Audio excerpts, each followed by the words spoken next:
Ustadz, Afwan, saya ingin bertanya bagaimana memantaskan hati untuk selalu istiqomah dalam mencari ridhonya Allah.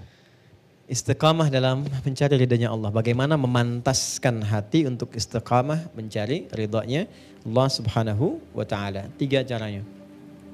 1, memperbaiki niat. Memperbaiki niat. Dalilnya di hadis Nabi SAW di Al-Bukhari nomor hadis yang pertama, Nabi SAW bersabda, "Innamal a'malu binniyat wa innama likulli imri'in ma nawa." Sungguh semua aktivitas kegiatan kita akan baik, tidak baik, serius atau tidak tergantung pada motivasi niatnya. Sekarang istiqomahnya mau dalam hal apa?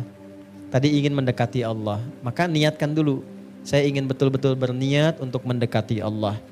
Lalu yang kedua, sempurnakan ikhtiar sesuai dengan niat. Karena niatnya mendekati Allah, bagaimana cara mendekati Allah itu? Maka Allah turunkan. Ada skemanya lewat sholat, skemanya lewat Quran, skemanya lewat puasa. Contoh yang sholat, kalau ingin hanya sekedar, sholat 5 waktu, itu semua orang melakukannya. Yang tidak dekat dengan Allah pun masih 5 waktu juga. Maka kalau ingin lebih dekat tambah, misalnya tambah dengan sunnah. Baik ya? Kemudian yang rawatib dulu, jangan tinggi-tinggi dulu, rawatib dulu yang dekat-dekat dengan sholat fardu, yang jaraknya nggak terlalu jauh. Misal subuh kan ada 2 rakaat kan sebelum subuh. Kemudian zuhur kan ada yang menyertainya ya, bisa 4 rakaat sebelum zuhur atau 2 rakaat dan 2 rakaat setelahnya. Kalau belum sempat mengerjakan dua-duanya, belum terbiasa, jangan paksakan mengerjakan keduanya. Sehingga membebani kepada pikiran dan jiwa, nanti bosan gak dikerjakan. Karena setan itu cerdas. Ingat itu. Lakukan pilih satu dulu. Qobliyahnya dulu misalnya. Setelah merasa nyaman, ba'diyahnya lagi. Step by step, sedikit demi sedikit.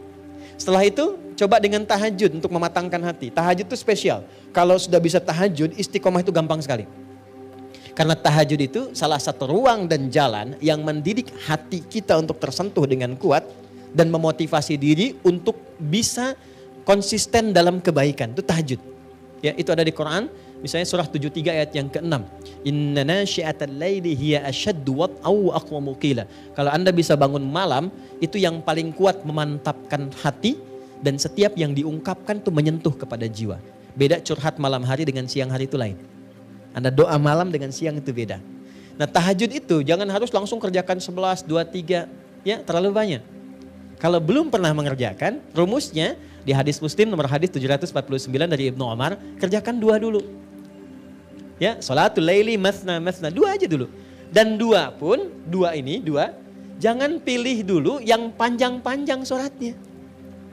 Yang simpel dulu, yang kira-kira bisa kita pilih, yang nyaman kita baca. Suasana hati sedang cool, ya pilih yang cool-cool. Ya, qul a'udzu birabbil falaq, qul a'udzu birabbin nas gitu kan. Lalu witir 1 rakaat, qul huwallahu ahad, lengkap kan? 3 ya.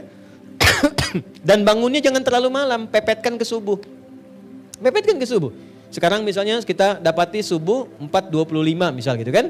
Bangunnya jam 4. Jangan terlalu jam 3 dulu. Ntar bangun jam 3, sholat tahajud 11 rakaat, subuhnya jam 7. Tidur lagi gitu kan.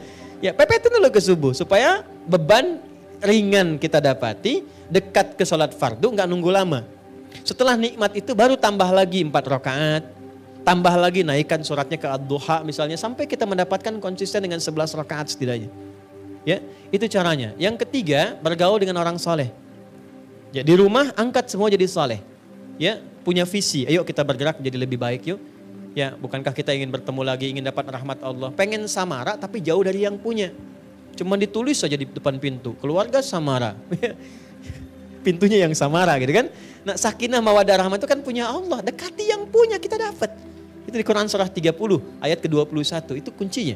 Dekati Allah, maka Allah mendekati kita. Diberikan semua apa yang kita inginkan sepanjang maslahat dunia dan akhirat. Jadi 3 poin itu, ya, jadikan keluarga yang baik, cari teman-teman yang baik. Setelah itu bikin kegiatan yang satu visi dulu. Misal nih, ketemu dengan teman yang baik. Gimana kalau kita bikin program untuk tahajud dulu nih, saling ingatkan. Ya, ada satu grup misalnya di situ 5 orang, ingatkan malam-malam ya, misalnya diingatkan telepon jam berapa kita sepakat.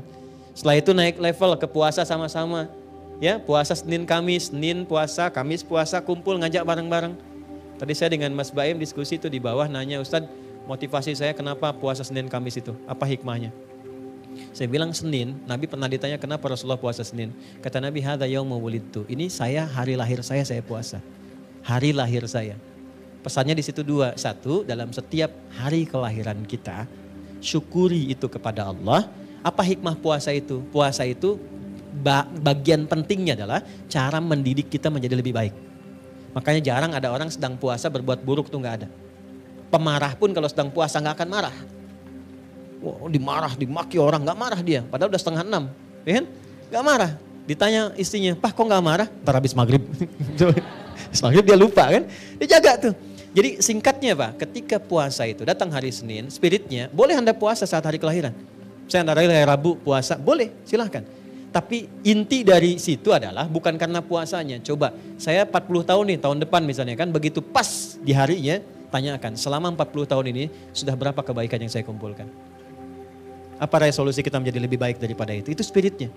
Yang kedua, kita mengharap dapat syafaat Nabi SAW. Dengan mencintai Nabi kita ikuti. Nah untuk yang hari Kamis spesial. Kamis itu kata Nabi waktu amal kita diangkat kepada Allah dan disampaikan oleh malaikat. Pesan moralnya apa? Nggak disampaikan pun Allah sudah tahu. Tapi kenapa ada redaksi seperti itu? Untuk menunjukkan bahwa setiap amal kita dicatat. Maka berusahalah menjadi baik. Maka bagaimana cara menjadi baiknya? Jangan baik personal. Ini yang sering jarang dilakukan. Sahur bareng-bareng dengan keluarga. Buka sama-sama, jangan baik sendirian. Kalau kita urutkan dengan pertanyaan-pertanyaan tadi, kenapa kalau saat berbuka kita tidak undang walaupun puasa sunnah? Berbukalah dengan ayah mertua, ibu mertua, ya kan? Dengan ayah, dengan ibu, sekalipun mereka tidak puasa tapi merasakan kenikmatan dari itu semua. Berbagi makanan, berbagi doa, berbagi kebaikan. Itu poinnya. Nah 3 langkah itu kalau sudah dilakukan, ya insya Allah sedikit banyak akan ada perubahan dalam kehidupan kita. Jelas saya kira ya?